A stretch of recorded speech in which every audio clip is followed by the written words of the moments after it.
శ్రీమంతుడు మహేష్ కెరీర్లోనే the best movie. Collections పరంగా టాలీవుడ్లో టాప్ 2 ప్లేస్లో ఉంది ఈ మూవీ.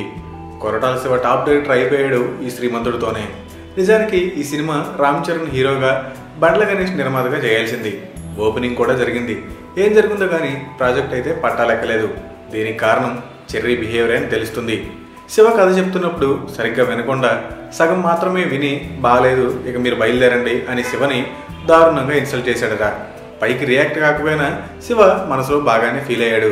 జనతా గ్యారేజ్ తర్వాత చెర్రీతో శివ సినిమా చేయాల్సి ఉంది. కానీ శివ చరణ్కి హ్యాండ్ ఇచ్చాడు. మహేష్ పిలిచి మరీ సినిమా ఇవ్వడంతో శివ టైం చూసి దెబ్బ కొట్టాడు చరణ్ని. దీంతో చరణ్కి దిమ్మ తిరిగింది.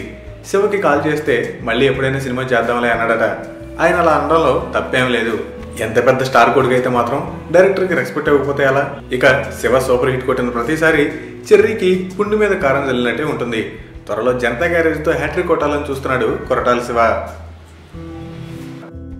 ఫ్రెష్ ఫిల్మ్ అప్డేట్స్ కోసం మా ఆరెంజ్ ఫిల్మ్ న్యూస్ ఛానల్ని సబ్స్క్రైబ్ చేసుకోండి.